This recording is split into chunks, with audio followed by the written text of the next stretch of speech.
that big sort of railway type thing you have out there sorts the logs into sizes, does it? Over there, on the other side, yeah, it's a grading line. So what we're doing now is the 125 to 75. So you put the right log on, you get the right top diameter to get the best cutting pattern out, less waste.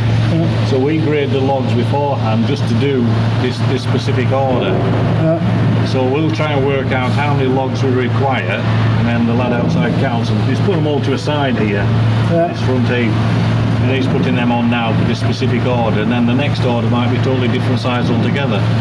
So all the knowledge of generations of sawmill operators is in the system, and then just, you know... Well, the thing is... So what does the screen do then? P.Irving's, what's that? Yeah, that's a cutting pattern with the computer.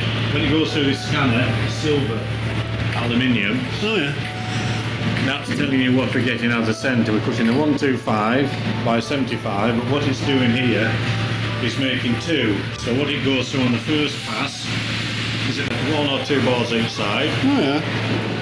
And then on the second pass, it remembers in the computer which is each log, and it will say, right, this will make two boards and split, or one board each side, which that's what it's doing. It chips the side off, takes the board off, and then splits all in one pass. God. And this is the...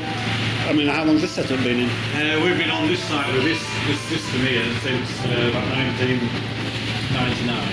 Yeah. But we've been on this side since about 1970. Is there anything more up to this? Well, there are. Well, we were primarily a hardwood sawmill. Oh yeah. And then the market collapsed, with the mines and stuff like that. So then we went on to softwood. But the machinery what we had for hardwood, even though it was good, was not quick enough.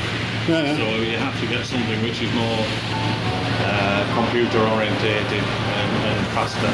Yeah.